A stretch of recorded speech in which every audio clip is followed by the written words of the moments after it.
And we go to the second part of the session. We're going to present some data from a public poll that we held, but you see on the screen, it's like an identical question we have here. Anybody who wants to answer, take out your cell phone, send a text message. We'll give you 30 seconds, and then we'll go over to a short survey.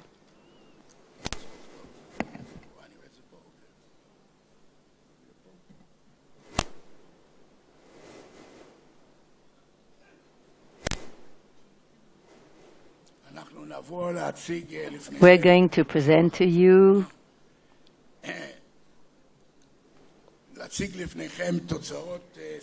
the results of the survey that we held. As you know, INSS has a project called National Security and Public Opinion. We've been doing it for 28 years. And every year or two, we have researchers regarding public opinion in Israel, because national security and decisions by the government has to do with public opinion, definitely in a democratic state. We will give you 5 questions, 3 topics in a nutshell, in order to show you the results of a survey we held a week ago. Some answers we'll compare later on. We checked 3 topics. One was protective edge. We did it 6 months ago, and we wanted to see what the public thinks about the results of protective edge. We just heard from the minister and others. The second thing has to do with the Israeli-Palestinian conflict. We heard a lot about it all day. And the new question, it's the first time we're asking it, the perception of threat by the Israeli public. So let's start with protective edge. In protective edge, during the war itself, we held through the Rafi Smith Institute a few polls in June, just a few days after the beginning, after the elimination of the tunnels. Then we asked again in August, and we asked, as you can see, one question at the end of July. That was in the midst of the land war. Do you think today, who is winning protective edge? By the way, the sample was a representative sample of the Jewish population.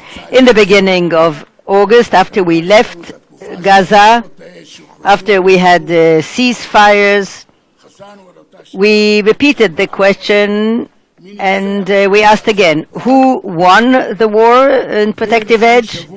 And a week ago, exactly this survey, we asked in hindsight, already you have some perspective or retrospective, who won protective edge? And there you are, these are the results.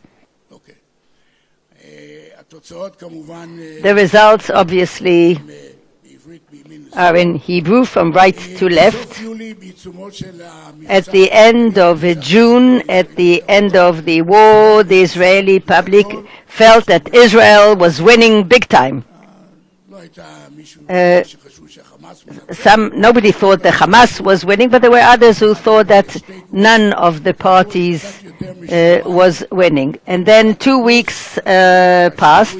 In the beginning of August, we see already a decline of 20% of those who thought that Israel won. Half the population thought that Israel was winning, and the other half did not think that Hamas won, but it did think that there's a tie. And that's what we felt, the feeling of missing out. And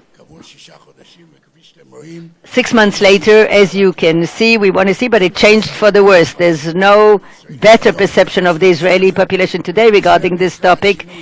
Israel won, okay, so that's 46%. It's nothing significant, but you can see a real rise. Instead of 6% today, Just last week, we held this telephone survey. 20% said that Hamas won, and a third said that actually it's a tie. Of course, we're doing all sorts of comparative analysis to see, but I'll give you one interesting data that when we checked according to age, apparently the younger people, the youngest, 18 to 29,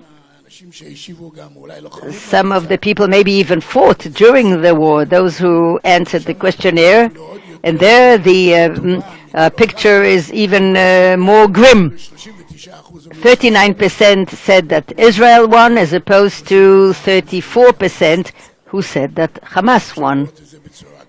You can see it in a diagram if you like it better. Then you can see the data exactly. The Israel victory is on decline, and the Hamas is on the incline. And then we had 3 questions regarding the Israeli-Palestinian conflict. And it's a question we've been asking for many years, 20 years. Do you think Israel should agree or not agree to a permanent agreement that will bring a change in the conflict and establishing a Palestinian state in Gaza and in the West Bank? 20 years ago, 20 people said yes. Now let's see the results. We have a comparison of 3 years. 2012, I just have to give you a caveat here. The data 2012 is a sample of people who were interviewed at home, and the results of 2014-15, it's an internet sample of surface. So 2012 is a bit problematic. The one of 2015 is not problematic. We see that in 2012, 55% said yes, 40 said no. 2014, a decline. 50% yes, 50% no. And in the survey a week ago, there's a decline. It's not that significant, maybe because of the war, but today 47% agree as opposed to 53% who don't. Okay, we have sampling error, of course, that the public is half and half, 50-50. Another question we asked, do you think we shouldn't, definitely shouldn't? If you like to see the nuances, you can look at it, but I just gave you the basics. And we asked them another question: if the government of Israel will reach a permanent agreement based on 2 states for 2 peoples. There are 2 questions to check the issue of 2 states for 2 peoples. Of course, it's in controversy. Some of the governments were in favor and some were not. Also, others are against. We just heard people talking about it, the leaders of the parties. So we asked if the government will approve a permanent agreement, there'll be a referendum. How are you going to vote? And here are the results. Here there's a certain decline in the number of people who are ready to support. In 2012-2014, the results are almost identical. It's a quarter of the people were hesitant, the others were half and half. And here you see that the difference is much smaller. Those in favor, those against. And again, we'll have to check it in the future, in a few months from now, to see whether it's a result of the war, people moved to the right, or maybe it's also impacted by the fact that we are in the middle of an election campaign. People are not sure who the government is going to be, so they take reservation. But we have data 40% in favor, 46 against, and a quarter say they don't know, because the question is only about an agreement that's based on the principles of 2 states for 2 people. So a quarter of the population, of course, want to see the content of this agreement, and I'll agree according to that. And you have diagrams as well, if you prefer that. 51, 49, 40, etc. The second question was a new one.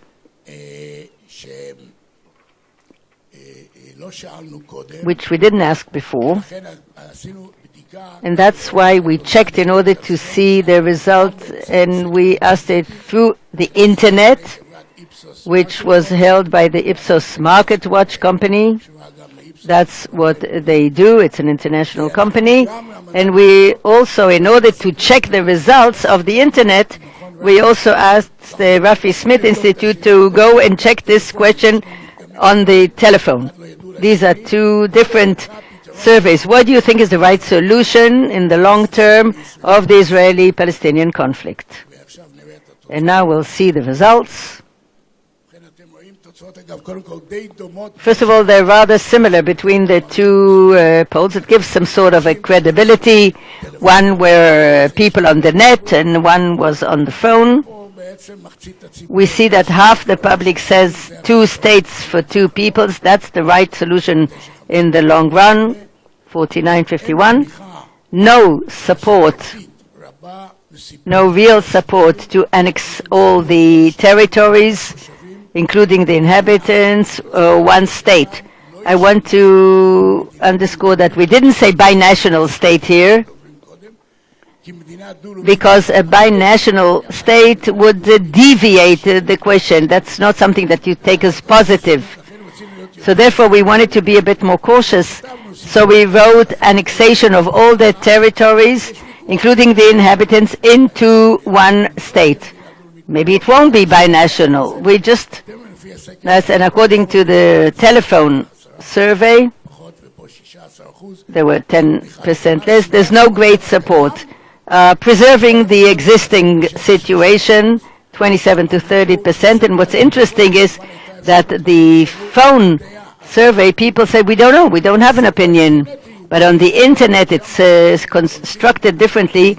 And then the people were asked to say, out of these solutions, which do you think is the right one or the best one? So they had to answer.